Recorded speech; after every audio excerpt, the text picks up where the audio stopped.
тапсырма ол жаңағы туыстар туралы. Ал енді үй тапсырма. Ең біріншіден сіздерге туыстар туралы әңгіме құрастыру керек. То есть, если у нас до этого были близкие родственники, моя семья, мен өз отбасым болды, да?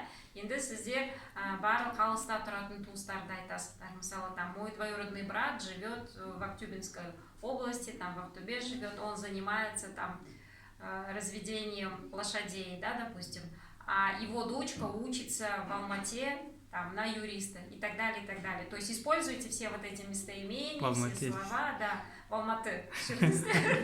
То есть используйте вот эти все слова и попробуйте составить вот такой небольшой рассказ про своих дальних родственников, нағашылар болсын, хайнжит болсын, там, про всех, кого знаете, кого любите, о ком хотите рассказать, чтобы нам было интересно. Ол бірінші.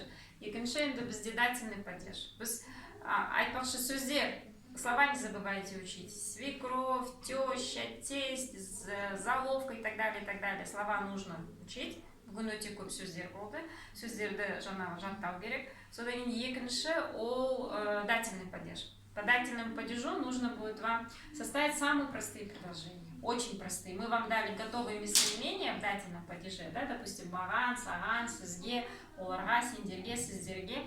И дали глаголы. Вот глаголов у нас тоже очень много. Допустим, вот они, вот эти глаголы, и нужно сказать, допустим, я буду помогать кому? Я буду помогать тебе. Я помогаю маме. Во всех временах, прошедшее время, настоящее время, будущее время. Өткен шақ, осы шақ, келер шақ, соларды қарап, жаңағы сөйлемдерді құрастырыңыздар.